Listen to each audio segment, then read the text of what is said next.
opening topic. There's so much going on. It's incredible. So much going on. We need an hour show for this. It's almost like we have one. Oh, is that what it is? Okay. We have a great opening topic for you that we're going to talk about. Xavier and I have a little conversation about some of the things we're seeing in the market and the economy. And then we're going to be joined by Sheila Lenahan Jordan of Prosper Parenting and Debbie Schumacher Bertley of Adaptable Acceptance, ADA, Adaptable Acceptance. So they're going to join us a little later in the show. Two fantastic local entrepreneurs here really doing a lot to help parents both parent their kids with disabilities, but also helping individuals with disabilities live thriving lives. Yeah, that's so important too. Yeah, which is fantastic. That's difficult. So we're going to have both of those to you. So be sure to like and share. Grab your café con leche on this chilly morning. The fall is definitely here in Charlottesville. It's so beautiful though, isn't it? It's great. It is beautiful. It's the kind of weather I like. It is chilly beautiful. During the night, nice and warm during the day. Exactly. Right? And it makes you just feel so comfortable, so much more comfortable. Exactly. Right? So we're going to have And remember, if there's any questions, because the topics we're going to be sharing they're all important. So any questions, please send them through. Yeah, let us know your questions, comments. Go ahead and tell us what you're thinking. We will share it on air. We will incorporate it into our conversation. Exactly. That's the whole point. Absolutely.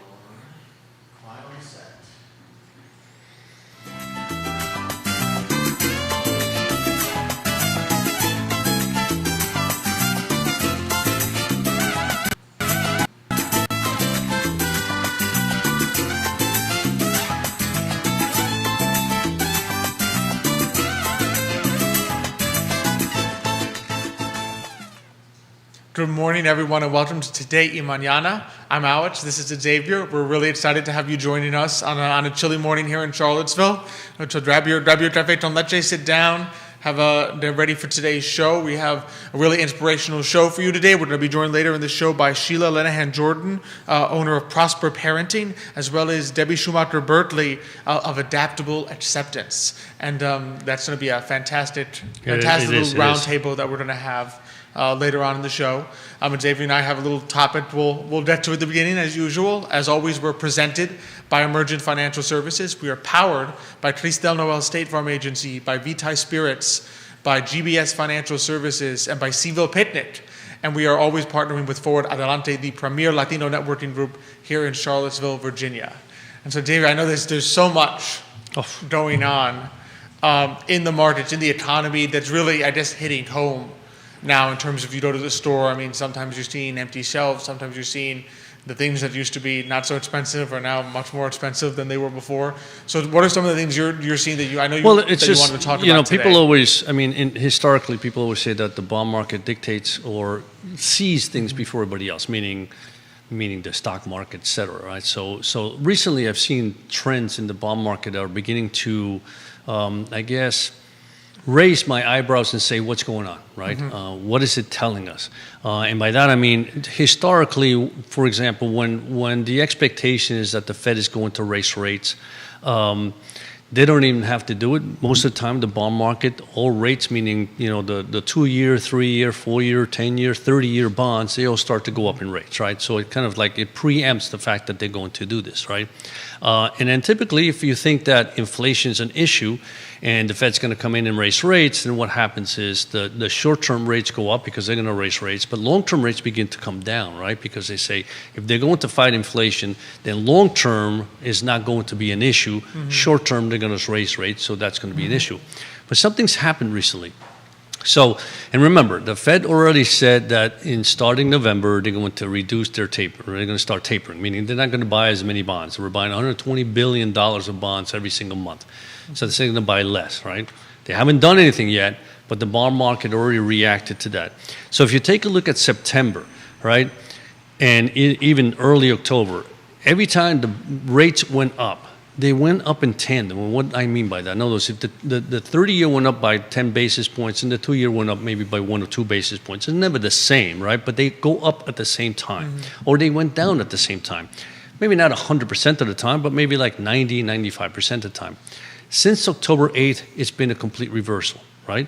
All of a sudden, that correlation is now negative. In other words, the 2-year has been going down in rates, and the 30 has been going up in rates. So what is that telling us, right? Which is the opposite of what we would expect, basically. From Well, it's opposite of what we've been seeing, right? And it's opposite of what you expect in this. Well, it's not opposite of what you expect. Because if you really truly think that the Fed is going to begin to raise rates in 2022, then the short end of the curve, meaning 3 months, 6 months, 2 year, 3 year, are the ones that are going to go up, right? Because that's where they impact the most. So why are they going down? And I think the reason is that people are beginning to, or the markets are beginning to get a feeling that inflation is here to stay. And if it's here to stay for an extended period of time, and again, does that mean 6 months, 1 year, 3 years, 5 years? We don't really know, right? But the feeling is it's here for a longer period. In other words, this concept of transitory is going to be a long transitory period, right? So, I mean, if the 10-year and the 30-year rates are going up, that's long-term thinking. That's not short-term thinking. Exactly. So it's saying it's here, and two, what it's telling us, right? If the 2 years starting to go down in yield, it's telling us that most people are now beginning to feel like the Fed is not going to lower rates next year, right? And why? If you think about it, we have a situation where the economy is still not going as well as we had expected coming into this year. The global economies aren't doing well. So we have all this inflation going on in our systems, which typically meant that economies were overheating, and therefore you had to begin to slow them down somehow, right? That's not the case here. And I think everybody, including the Fed, especially the market, says, no, that's not what's happening here. There's no way this is overheating. Exactly. So the feeling is the Fed's not going to raise rates next year. They may taper either way. We'll see in November how much they taper. They may taper either way. But the Fed is saying we can't raise rates in a situation where the economy is not doing well because we're going to choke off any recovery, and that's going to be worse, right? And two, you know and I know that the Fed is saying, a little inflation, what's the big deal, right? In other words, we want inflation to be an average of 2%, 2.5% over longer periods of time. It's been so low that even if we're at 6% for a year, the average is good, right? In other words, for them, higher inflation means that their debt, right, is worth less. They're buying all this debt. They basically know that the U.S. government is producing all this debt. Therefore, that's good for the U.S. government, and that's good for the Fed. But it's not good for everybody else. I mean, I can't think of anybody that if you ask them, are you happy with 6% inflation because everything is going up in price? Are you happy with that? I mean, I guess if you owe a lot of money, you're happy with it. But yeah, but even then, I mean, everything you are now buying costs more. So you got to pay that debt. How? You still got to come up with the money. Come up with the money. It's different with the money you're giving is going to be worth a lot less. Exactly. So I think that from that perspective, the market is saying things have changed. Starting this year, you and I had this conversation. Starting this year, some people ask us, what did you think? What was the probability of a recession starting next year, meaning 2022? And we said it's less than 10%, right? In other words, you're coming out of a pandemic. They shut down the economy, right? It can only go and up so from there. The economy can only go up. I mean, you can't stay at the levels we were at before. So the economy can only go up, right? So we said there's just no way that can happen. But here we are, literally 8 months into this year, and now you and I, and the whole, I mean, I know that at Emerging Financial, we've had the conversation about recession, which we didn't have that conversation at the beginning of the year. We have the conversation saying we are now getting closer to the probability that if things don't get any better, we may see a recession. You're now at the place where it's beginning to trickle down. In other words, you have inflation, you have supply chain issues at the beginning of the year.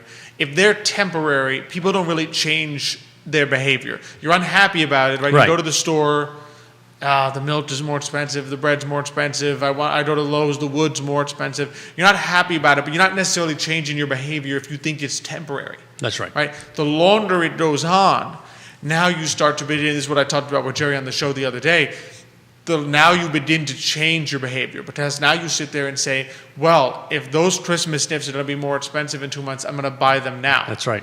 If everybody does the same thing, what happens to the price of the diffs now? Goes exactly. Up. If you think bread is going to be more expensive tomorrow, everybody goes and buys bread today. What happens to the price of bread today? It goes up. It goes up. So now you're beginning to change your behavior. Now you're sitting there saying, well, because I know my normal living expenses, maybe my rent, my food, my gas is going to be more expensive for the next 6 months. I don't think I'm going to buy that new fridge that I was thinking of getting. I probably won't try to get a new car, even if I could, because the car prices have gone up because of the microchip shortage. Right? Maybe I'm not going to buy that, replace that air conditioning unit. I won't replace that. I won't fix that.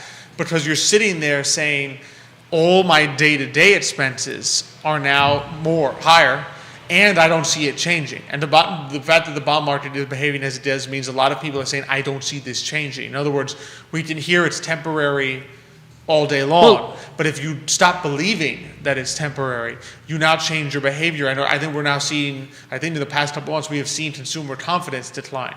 Like I told Jerry, when your economy is 70% consumer spending, you don't want to see consumer confidence decline. And you can see the consumer is confused, right? In other words, when you live in a situation where, like I said, the economy is booming and inflation is hitting, you recognize and you say, okay, so yes, you know what, I'll buy some more things out, but then I wait. Here it's like, well, are things going to get better in 6 months? Is this really temporary? We know that the supply chain is broken, right? Is it broken? Is it going to stay broken? Is it going to get fixed? How is it going to get fixed? How quickly is it going to get fixed? I mean, we hear, pundits in television tell us that inflation is here because demand is so high. Well, I say, well, wait a minute. And there's another topic we want to talk about. We have all these tankers, like 67 tankers sitting in Los Angeles, not being processed.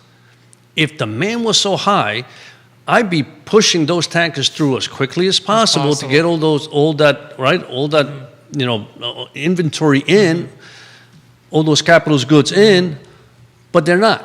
So it's something else, right? And that's the issue. It's not just the fact that plus it's difficult to say demand is too high when we're not even back to 100% of where we were pre-pandemic levels. Exactly. So, your pandemic drops you, right, because you shut down.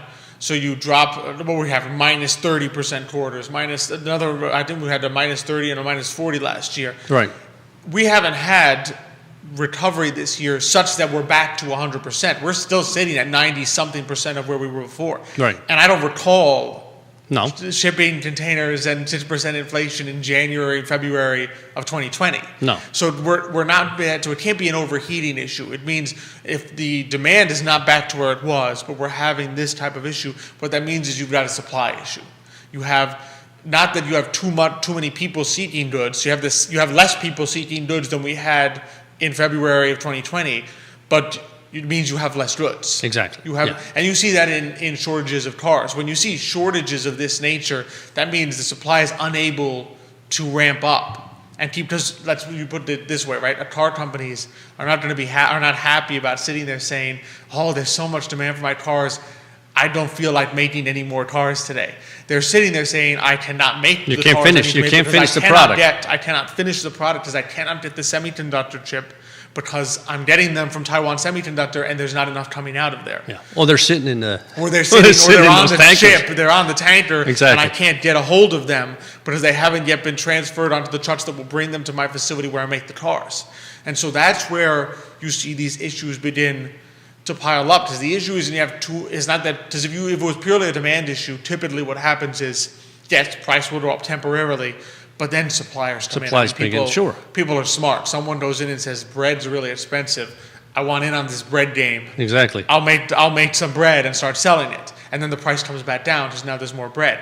But if no one's doing that, that's telling you something is keeping the bread guy saying, I really can't afford to go into this bread game because I can't find what I need to make bread. Because inventory is being depleted and nobody's refilling those shelves. Mm-hmm. And therefore you can sell it at whatever price you want, right? If you got that last bottle of iced tea on the shelf, I'm sure that store could sell it for like $5, $6, $7 because they say, wait a minute, we're going to bid this thing now. Right? Because it's the last bottle and that's what's happening. And like I told Jerry, right, we tend to think we instantly go when prices go up to, price gouging, right? And which I'm not saying doesn't happen in natural disasters and stuff, but price is merely a mechanism that's telling us information. Right. So price going up is what prevents us from having shortages. Because if the price stays the same and you got too many people want something, there's not enough of it, sooner or later you just flat out run out of it. Exactly. As price goes up, some people tail off and say, I don't want that anymore at that price, and so you equalize. The point price on the little economic spectrum is the point at which supply and demand meet. That's right. It's there to sort of make an equilibrium so that the number of people who want something equals the number of things that there are. And so when there's not enough things to buy, price goes up. Some people tail off and say, at that price, I'll wait, right? And then before you know it, now you have the same number of people. So price going up just means that's the market's way of telling us there's not enough of something. And if you try to force this price down, all you're going to end up is that there will be too many people who want it and you'll have the empty shelf. So the price is telling us, when prices go up like this, it's saying that there's not enough of something that people want. Exactly. Right? And if you can't, and obviously we know that on the demand side, the issue is not that there's too many people wanting things, because we don't want more things than we wanted 13 months ago. No. 15 months ago. It means that there's less things than there were 15 months ago. The other issue also is that, we certainly have a lot of stimulus, right? So when you have that kind of stimulus from the government, there's a lot of money left over. And people will say, I've got money left over, let me go buy, right? So there is the demand, but the supply side is really where it's being pressured, where the issues are. And it's just a little interesting, just because, we also talked a little bit about, the process that this country has gone through, right? From the perspective of manufacturing. And to a certain respect, it almost started back in the 1970s when you had they created the containers, right? Those steel the big shipping corrugated containers that you see on the boats. Right? Which basically they made them to a particular standard size. And it's the standard size that you can then also take out of a ship. You can stack them on a ship. You can take them out of a ship and put them into a bed, into the back of a truck, right? So it made really transportation a lot cheaper, right? The cost of transportation was down. You can ship a lot more on a particular tanker than you could before, right? And the movement of these particular products were shortened as far as time was concerned. So what happened, if you are a manufacturing company in the U.S. and say, wait a minute, I now can get a product from this country that's cheaper, a product from another country that's cheaper, right? I don't have to have warehouses here where I just buy everything in one shot, and have it sit in a warehouse, and when I need it, I use it. And if there's a recession, I'm sitting there with product that I can't use, and I'm paying for that, right? So it changed the whole production cycle, so that essentially you went from having a lot of inventory just in case you need it to basically a just-in-time inventory where, okay, next month we're going to build 600 cars. We need 600 of this part. We need 600 of that part. Let's bring it in. And then, just a week before you need it, they get there, right? Exactly. So think about that. I mean, our whole manufacturer system was shipped outside of this country in piecemeal, because it wasn't a problem, right? Well, it was an issue, and plus it's one of the ways, right? Companies improved their profit, of course, from the 1970s to now, not necessarily by making better products or new innovations. They improved it by making their supply line really lean. So in other words, I'm not going to waste anything. I'm going to buy just as many semiconductor chips as I need. I'm going to buy just as many nails as I need. I'm going to buy just as many screws as I need. I'm not going to buy any extras, because this saves me money, and I know that if I need one, I just order it and it pops up in time. And you can buy the screws from one country, the nails from another country, the chips from a third country. Exactly. You do not ever, and it always arrives just in time. Exactly. And you're not spending any extra money, so your cost has come down because it's so lean. But the price of doing that, of course, is when something goes wrong. All you need is one thing to go wrong. All you need is one thing to go wrong, and suddenly, I can't get the semiconductor. You mean the semiconductor chips don't arrive for 2 months instead of a week? I don't have any extras because I was so lean. And I can't go here. It's like who? Let me see let me call who's making them. Nobody. Nobody. They're all out of business now. And so before you know it, now suddenly the companies can't produce the product. They can't even make what they were going to make because they made themselves such lean, efficient machines that now suddenly you're more susceptible, because any kind of supply shock means you have no inventory left over, and now you can't even produce the product you were making. I mean, we know someone who's been waiting 2 months now for a Ford truck. Wow. And he said it's 2 months. Like, he's willing to pay for this truck. It's not even a price issue. He's like, I need this truck for work. Yes. and you're just telling me you flat out don't have it. Don't have it. Because then what are they waiting on? They're waiting on a semiconductor chip. They have the other things they need, but the semiconductor chip apparently is not made in the United States. So they need it probably from Taiwan Semiconductor, which is the big maker in the world. And as we know, Taiwan's having their own issues right now. Yes. And their priority is probably not, let me get these semiconductor chips out to Ford. Exactly. Right? So you sit there and say, you made yourself, yes, did it bring you a lot of profit when times were good?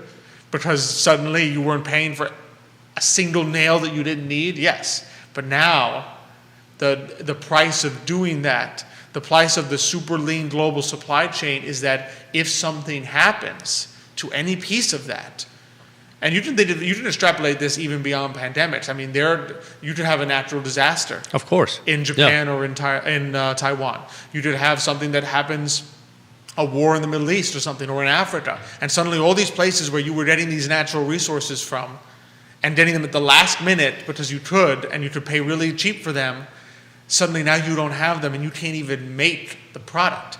No, and you look at Japan's having the same problems we have, right? Mm-hmm. Europe is a little less problematic because they have enough trading amongst each other, and there isn't, obviously, the issue is not so much shipping it across, right?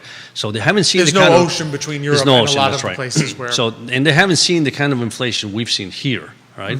But let's be honest. I mean, it's just, there's so many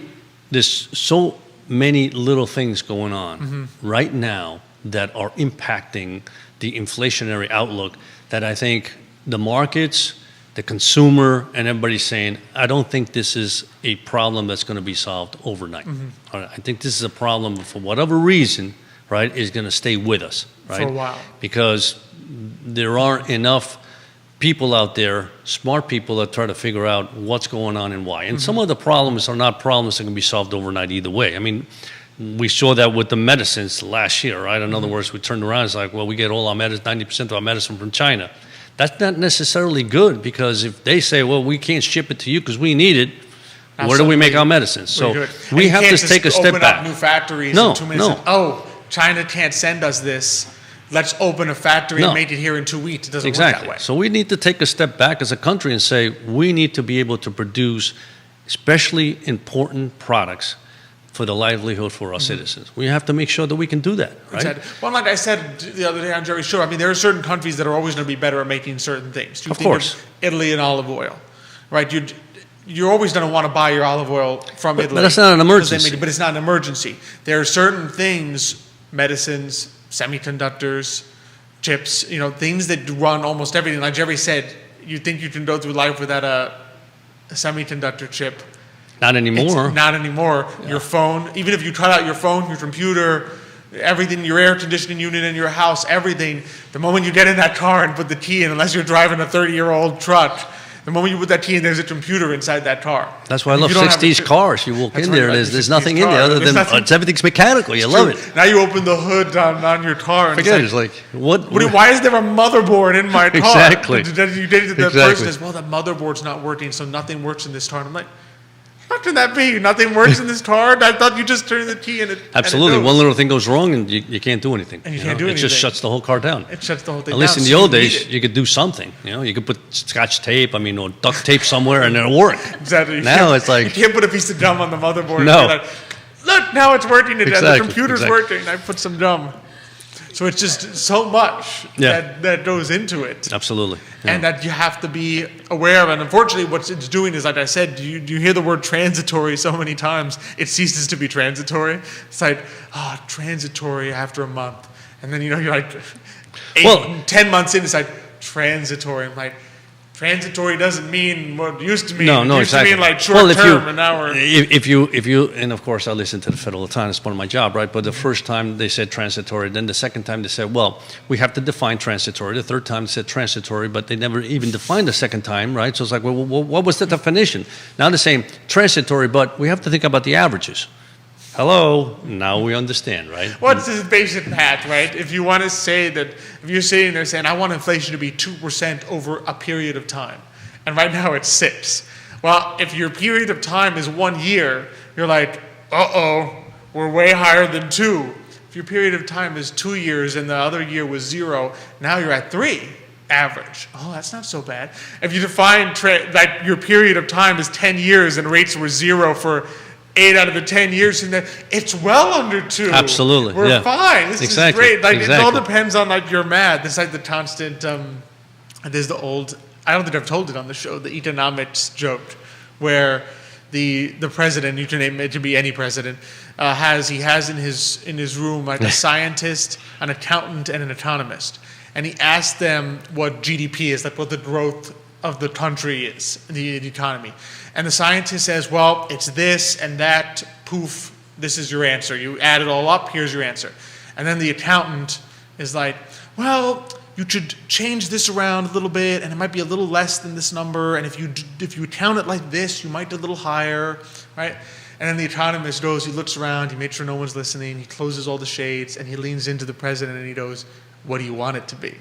Because with economics, you can just change it around and get the number you want. So the Fed is kind of playing this kind of game where they're saying inflation is at 6, we claimed we wanted it to be 2, so we're clearly higher than that now, but over a period of time which we shall not define, we're good. Yeah. And this is where we want it. The thing you have to worry about is runaway inflation, right? Mm-hmm. I mean, an inflation where they just, at the end, don't have any control over, right? That's the issue, right? If you wait too long, it becomes more difficult because there's a lag effect. In other words, the Federal Reserve raises rates now to combat inflation. That really doesn't trickle down to the economy in terms of the effect on inflation until months. I mean, they find out, you look back, and I think it was a 2008 recession, they went back afterwards and said, well, actually, then this is years later, by 2010, the economists actually got the updated data and said, actually, the first 2 months of the recession were late 2007. No one had any clue. No, exactly. Late 2007. There were no numbers in late 2007 that said, oh, yes, there's a recession that's already begun. They didn't find this out 2 years later because it's very hard to measure the economy in real time. Right? Inflation, obviously, you can see it, but your impact as the Federal Reserve is lagged. It's not like the Federal Reserve raises rates tomorrow and suddenly inflation goes down. So the issue is if you wait too long to take an effect, right, and inflation is now rolling at 6, 7, 8, people then begin to change their behavior and push it up.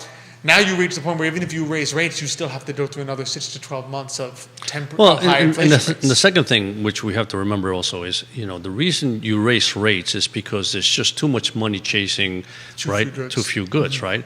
Here's a situation where there's not too much money. Here's the situation where the money that we say there's too much money is coming from a different part, right? In other mm-hmm. words, Congress and the Fed have to work together because if the Fed raises rates, mm-hmm. but Congress keeps pushing money towards people. It has no impact, right? So they got to work together. You can't be giving money as if nothing's going to happen tomorrow and the Fed raises rates. That's not going to do anything. It's not going to do any good for anybody. It's counteracting each other, right? Absolutely. The point of raising rates is to decrease the money supply, to pull money out. Pull money out of the system. But, of course, any dollar Congress spends at this point is creation of new money because of the fact that we're in debt. Any new dollar they create is brand new money. It pops out of nowhere because the Federal Reserve has to print it. So if the Federal Reserve is taking money out and Congress is putting money in, it's a net wash. That's so it doesn't have any effect. And the underlying effect of too few goods is still there. Exactly. Yeah. So it's definitely something I think people need to be thinking about because this changes the way you look at your financial plans. Right? It changes the way you see the future because your expenses in the future are now, instead of saying, let's say you were bargaining for 2 to 3% inflation, you would expect your expenses in the future to be 3% higher every year. If inflation is now 5 to 6, now your expenses in the future are not just double what you thought they were because of the very compound interest works. Your expenses in the future are more than double what you thought they were going to be. So the growth is more than double. The growth is more than double, right? Because the fact that, in other words, doubling inflation when you compound it results in more than a double change in your total cost at the end. And so it changes the way you think about that and also changes the way you have to approach your investments now because you need to sit there and say, all right, it's one thing to invest in very risky sectors when I think the percent chance of recession is under 10%. It's another thing to invest in very risky sectors when you're saying, I think my chance of recession is now 20 to 30%. Now it's not 1 out of every 10 times, it's 3 out of every 10 times. So you have to change the way you allocate your investment. Say, do I want to be as risky? Maybe I want to be less risky. And look, we never advocate on Today No, of course not. for cash, right? It's just like about you want to be involved in the market. Exactly. I mean, it's just like if you buy a home, right, in an area where there's never flood, and then you basically downsize or upsize or do whatever, but in an area where there's a flood, now there's a different type of risk, which is which is basically flood. So you need to have some insurance for that. And so what do? We say, okay, given the fact that our expectation for recession just grew from X to X plus whatever it may be, we need to take a look at the portfolios and say, how do we begin to protect that just in case? It may never happen, but the protection's good. Because if it does happen, you want to make sure you're in a position where people's principles, in particular, are safe. Right? Exactly. Yeah. Exactly. And that's the goal. Exactly. That's always the plan. So that's a little bit of what we're thinking today. Just feel free to, for future shows, you can always ask us any questions, send them our way, let us know what you're thinking. And we will incorporate it. We're always happy to answer some audience questions. Exactly. Or bring them up as the show begins. But there's always resiliency, and there's always entrepreneurs. Always. Number one. Well, you got to think positive. You got to think positive. And the glass is half full, not half empty. Exactly. You can still save for retirement and do well. Yes. You don't have to pull all your money out of the pocket. No. That'd be the wrong thing to do. In fact, that's the number one thing not to do. Yeah. Absolutely. And so we'll switch gears a little bit here. Sure. And I'm looking forward to it. Our not so subtle topic shift to two fantastic entrepreneurs that we have with us that are really doing a lot. I think these are going to be some really inspirational and educational I think so too. Businesses that we have here with us. And so we're really happy to be joined by Sheila Lenahan Jordan. She's the owner of Prosper Parenting, as well as Debbie Schumacher-Bertley. She's the owner of Adaptable Acceptance. Sheila, Debbie, thanks so much for joining us today. Thank you for having us. Yeah, my pleasure. It's really exciting to have you both on. So I know each of your businesses, deals in different ways with the subject of individuals who have disabilities and how to help them thrive in their lives going forward. And so each of you can feel free to jump in. For each of you, how did you get involved in this field in the first place? Well, for me, it started probably when I had my own children or when they were in school. So I have 2 boys. They're not boys anymore. They're young men, 22 and 24. And when they are not on the spectrum, and that's with the course that I took when I got my master's in special education. But when they were young, they really had a propensity to really pay attention to and really enjoy the students in their class that needed some special needs. And that was kind of my inspiration for going that route. And I just kind of decided when I wanted to go and work with children and continue to work with children when they got older that I wanted to focus on autism, ADHD, and anxiety. So your son's kind of inspired you yes. in a way to get into this field. Mm-hmm. Yeah. Awesome. Debbie, how about yourself? One of my first jobs out of college was working at a school out in Keswick, the Oakland School, which was a boarding school that at the time specialized in working with kids with severe learning disabilities and sort of what I would call sort of a neurodiverse population. Kids that had a lot of there were a lot of kids who had autism spectrum disorder and ADHD and other sort of behavioral challenges. And I really loved that job, and that sort of prompted me to go and get my master's in counseling. And but rather than doing more traditional counseling, I really loved working with people with disabilities, individuals with disabilities, and sort of returned to that realm after graduate school. And I worked at Woodrow Wilson Rehab Center in Fishersville for a while for a grant program, and then I worked at the Disability Services Center at University of Virginia for about 15 years, and worked really closely with the population of students with autism spectrum disorder. but really, I guess in the last year or so, decided to start a business where I could sort of focus on providing more individual, customized services to people. And so that's sort of what prompted me to kind of try and strike out on my own. So. Absolutely. So, we got some audience comments here. Tom Brubaker is giving us a nice big heart. Oh, and Kari Maples, I think this is for you, Debbie, is saying, "Are you making your public radio debut today?" Yes, indeed. Here on Today Mañana, your debut. So, tell us a little bit about each of your services, the expertise that you are in each of your businesses. Yeah, so my focus is on behavior consulting, but also health and wellness coaching, so parent coaching. Mm-hmm. And my background is in ABA therapy. ABA is applied behavior analysis, and it's a very specific type of therapy that is used with children with autism in particular. Really very effective, and I did that in a clinical setting, school setting, and mostly in a home setting for about 6 years. And it was, again, very effective, but I found that there was kind of a missing piece, or what I felt was a missing piece, in the sense that the parents weren't getting the attention that I felt that they needed, and it was to no fault of that type of therapy. It just can't do everything. Exactly. And I felt like every time I, said goodbye to my client and the family, I kept thinking about them, thinking about, the mom, what is she going to do tonight? I know she's not going to sleep, whatever it might be. And I really got to thinking about having something that approaches what the parents are going through as well as the child. And my parent coaching focused on teaching the parent how to do and use the strategies that I was using, but it wasn't asking the question, how are you doing, really, What can you do to help yourself through this process as well? And I hesitate to use the word self-care because, I do use it sometimes, but when I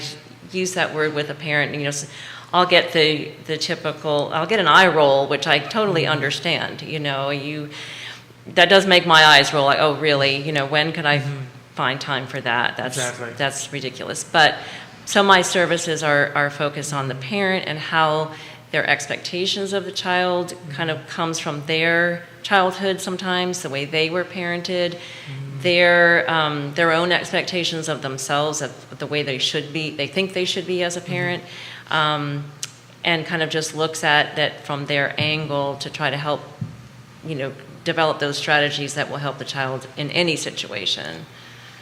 So Sheila, let me ask, or either one, let me ask a question. So when it comes to autism, would you say that the autism is similar across the board with children, or is there different types of autism that in some cases the child and the parents need more attention, more help to help each other, and in some cases it's a little easier?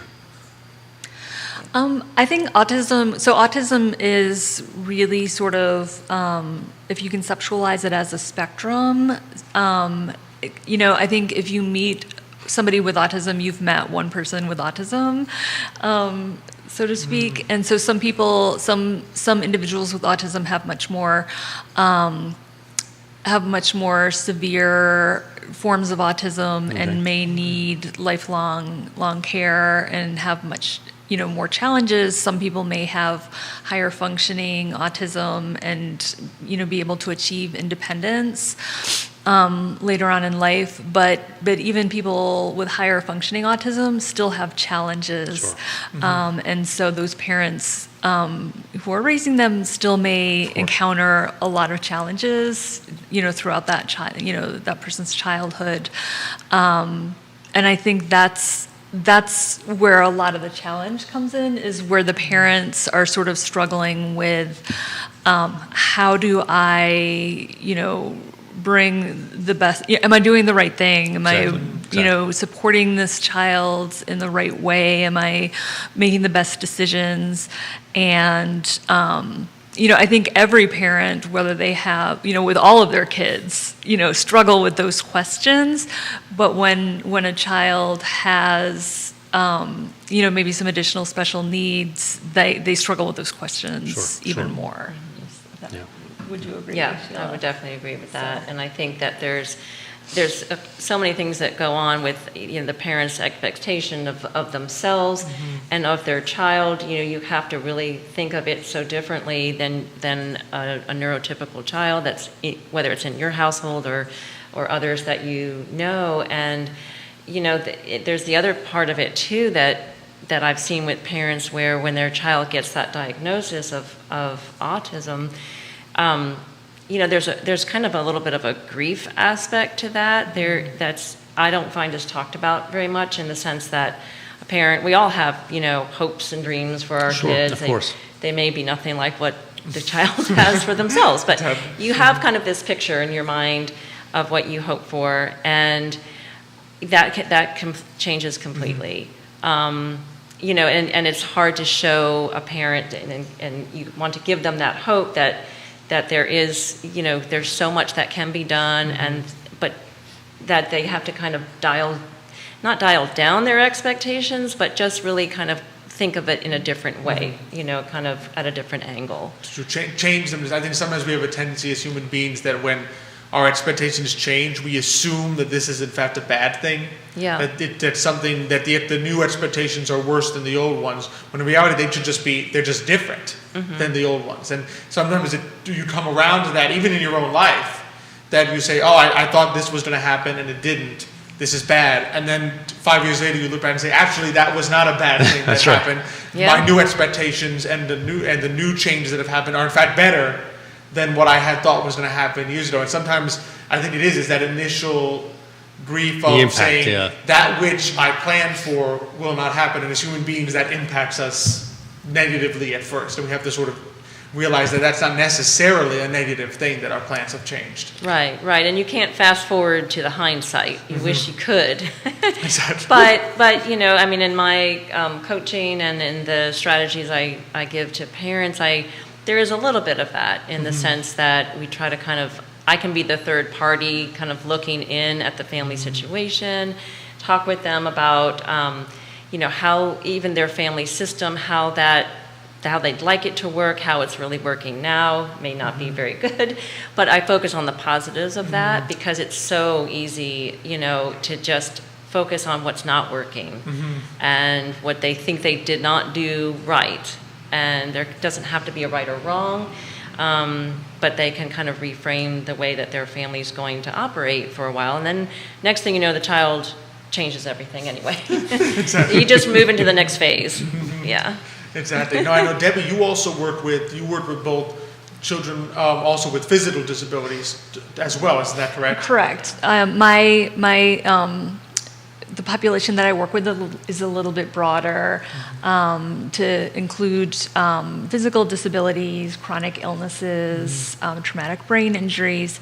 And I think my business kind of complements Sheila's because she's really kind of focused more on parents and families with maybe younger kids, whereas I'm really focused on individuals who are sort of in transitioning.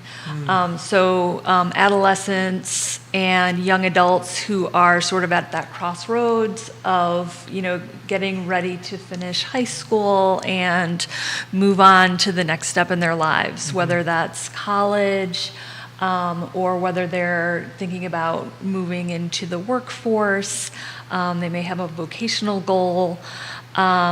It could be individuals who are in college and maybe moving on to grad school or moving into the workforce.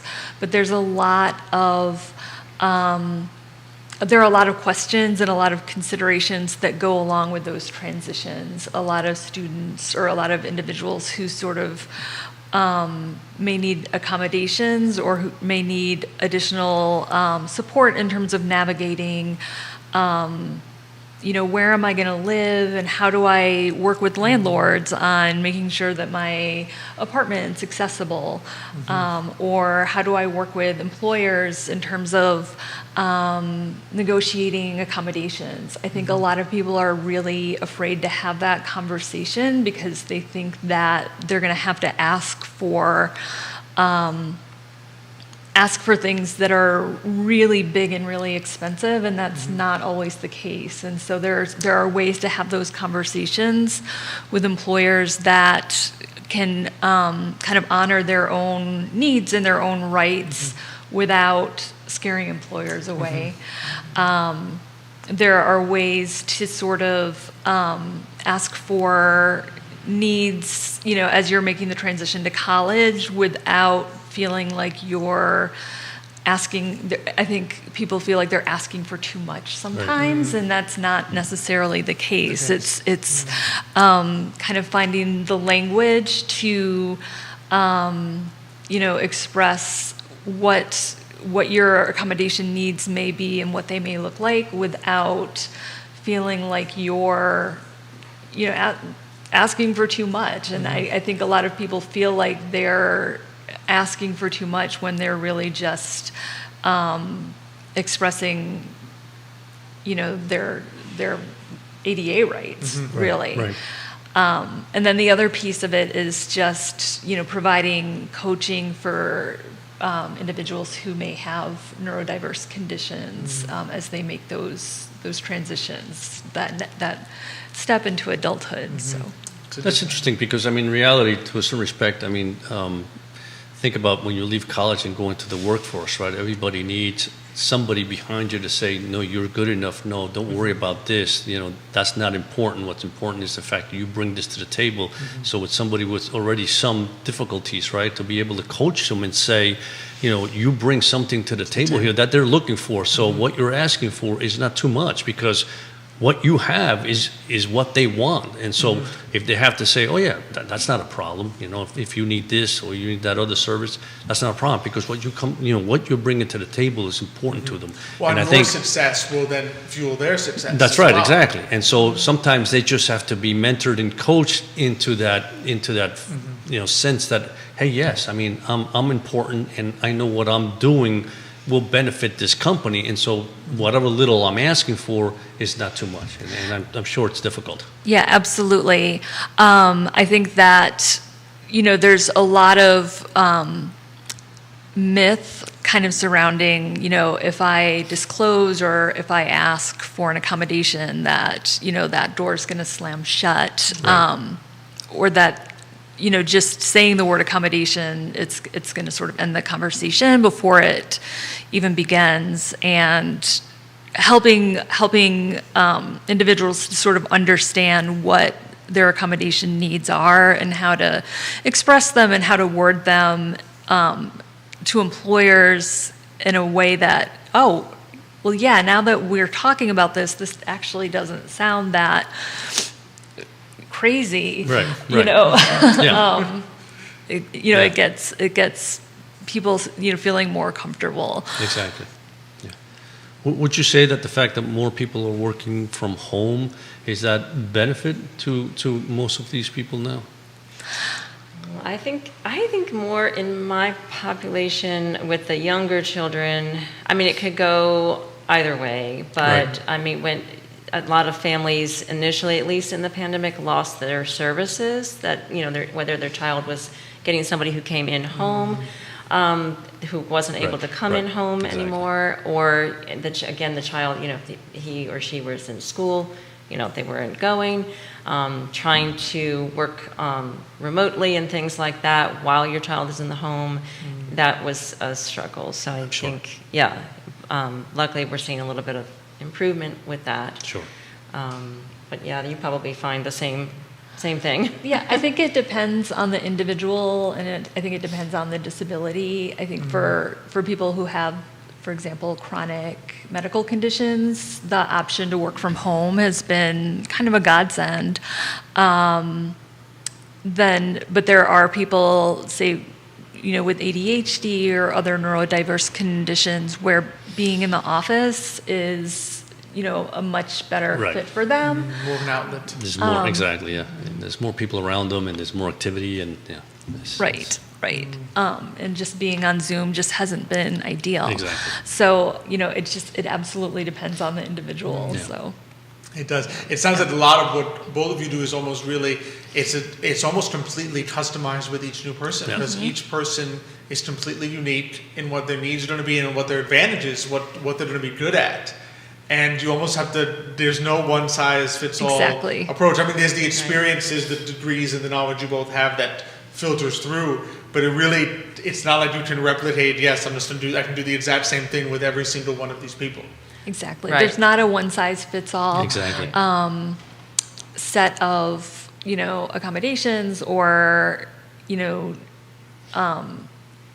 like really any kind of coaching or for that goes along. There could be two people who have like the same disability on paper, and their needs and their what they need in terms of support could be completely different. So Yeah, and parents, I know for me, that I definitely don't have a one size fits all, because they have very similar issues, and it's great when I can have some parents talk with each other and kind of they get it when they talk about the issues that they have. So there's certainly similarities, but you always, everybody comes to the table with, like I said, their own expectations, their own hope.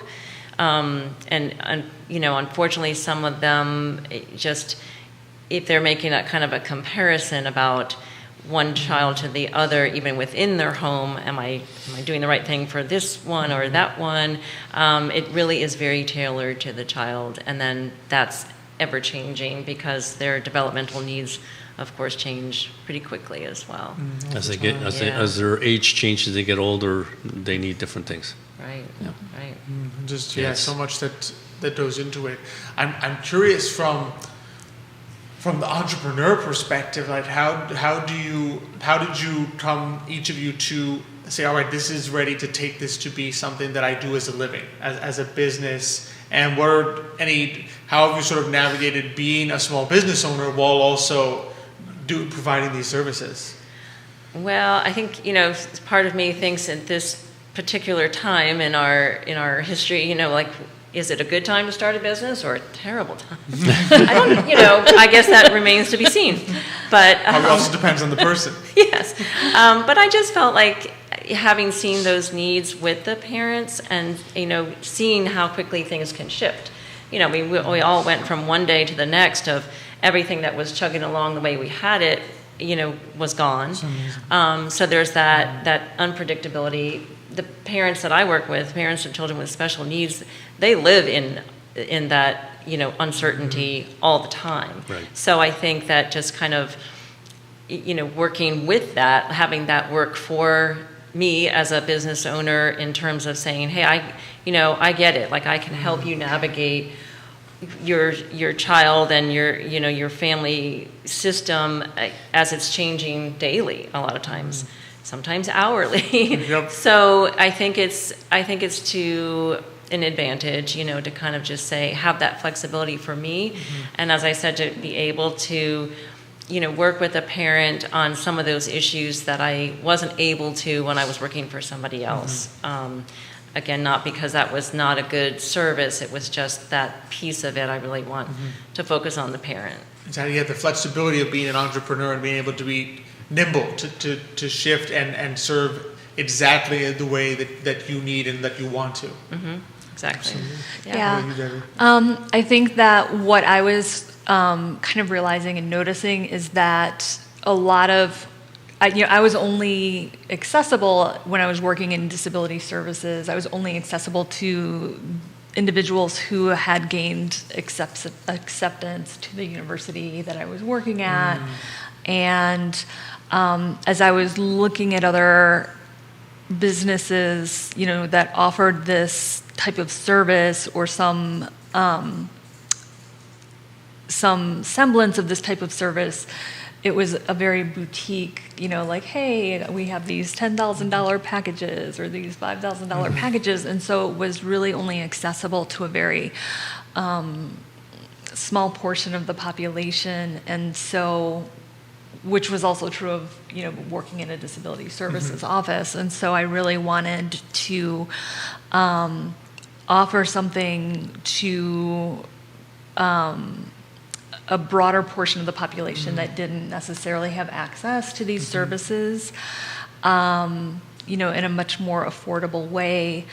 As far as running a business, I don't have a business background. I'm kind of learning as I go along. My friend, my very close friend who has started a new job in a completely different industry has sort of used the phrase, it's like changing the tires on a car while it's rolling down the hill. Downhill, wow. And, I relate to that. So that part of it is, I haven't been put in prison for, tax fraud or anything like that yet, but I'm trying to kind of keep my eye on doing all of this legally and above board, and SCORE has been a wonderful resource. Yeah. They've been amazing, and I've had amazing friends and supports. Yeah, we get together every couple of weeks to just bounce ideas off each other, and hey, what about this, or how do you work? How do you fix your website? Or right, what, exactly. Exactly. Boss Babes Charlottesville has been another amazing resource where I can sort of get help. So that piece of it, I'm learning as I go along. But that's my goal, is to be able to have this, to be a resource for my clients, and it's not necessarily that I'm looking to become a mogul, So You want the advantages that being a small business owner brings you, the flexibility, the broader client base, exactly. Right. And then the price is just to change those tires as you're rolling down the hill. Right. I'm not looking to one day, light cigars using $1,000 bills or whatever. So We have more modest dreams than that. exactly. Exactly. Well, before I let you both go, where can people find you, contact you, get in touch with you? Well, my website is www.prosperparenting.com. If they log in there, everything is on there. Parents can have the option of just scheduling a call. If they can I do a 30-minute call, just a discovery call with clients, and we just chat about what they think their needs might be. Sometimes they don't even exactly know. So they can book a call, email me there as well, and we kind of take it from there. Awesome. And how about you, Debbie? My website is adaacceptance.com, and that's all just one word. And I have a little form that you can fill out that goes directly to my email address. You can also email me directly. That's on my website. And I also have a phone number on my website that you can call or text. Fantastic. Yep. So prosperparenting.com, adaacceptance.com. You can find both of these fantastic entrepreneurs and really just the great things. Really appreciate what you both are doing. It's a wonderful service for a community. And so thank you both so much for joining us. Thank you so much. It's been a pleasure to have you on. Yeah, Thank you. Thank you so much. Thank you. That's great.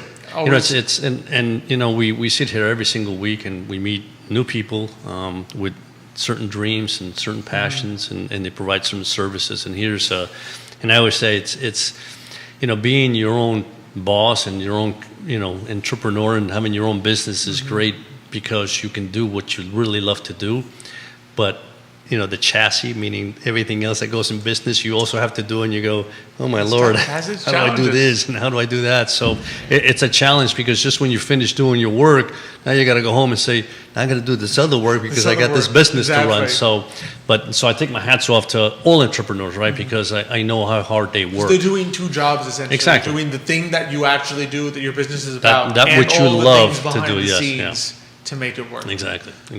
So it's a beautiful thing. Yeah, it is. A lot of work. So I know we have a couple announcements before we okay. close out. Craft Seaville, who we had on Jackie Slusher and Maiden Watson from Craftsville a few weeks ago. Right. This Saturday, October 23rd, the market is going to be at Stonefield from 11 a.m. to 4 I knew p.m. that. I knew that. You knew that because you were going. That's right. So you can find lots of local artisans. I think there's some food there. So it's great. It's free to attend the craft fair, and so you can go around and see a lot of the local artists that they have put That's together great. at Craftsville this Saturday from 11 a.m. to 4 p.m. at Stonefield. Beautiful. So be sure to check that out. Next week, some more fantastic guests. We're going to have Carolina Obando of Carolina Obando Beauty. So she makes beauty products. Another Carolina. And right. another Carolina. And as well as Stephanie Devada from Seaville Picnic will be back. Oh, okay. She'll be joining us along with Glenthorne Farms, one of the beautiful locations where she does her picnics. Okay. So they're going to come on and talk about some of the things they do, some of the things she does at Seaville Picnic to make those beautiful experiences, as well as what Glenthorne Farms is like. That's great. The views and the amenities that they have up there. So that'll be another fun time Absolutely. on the show. And don't forget our Latino Roundtable on November 4th, putting together some great guests. I that think we've it's had on the show. Latina, right? I said Latina. Oh, you Latina did. Roundtable. I thought I heard Latino. Latina What did I say? Roundtable. Latina. Yeah, all three Latinas. Yeah. All three Okay. Latinas. We'll be the only two Latinos. That's right. Everyone else will be Latina on the show. Other than That should be a lot of fun. So that'll be a blast as well. So be sure not to miss that on Thursday, November 4th on Today Mañana. As always, love being here on the set with you. Same here. Just really appreciate all our sponsors that make this possible. Emergent Financial Services, as well as Vitae Spirits, GBS Financial Services, Cristiano Well State Farm Agency, Seaville Picnic, and Forward Adelante, the premier Latino networking group here in Charlottesville. Forward Adelante is our charity for this week. We've been supporting nonprofits on each week of the show. So this week it is Forward Adelante. It is a 501c3 That's nonprofit. right. Work to put a lot of networking events specifically tailored to Latino entrepreneurs, Latino professionals here in the community. Forward Adelante, of course, helps out with the show with Today Mañana. They're one of the backers of Today Mañana. So if you'd love to support Forward Adelante, I think Nick has put forwardadelante.org into the feed. Forwardvirginia.com will also take you there, but it's also forwardadelante.org. Again, if Adelante is trouble, forwardvirginia.com redirects you to the same place.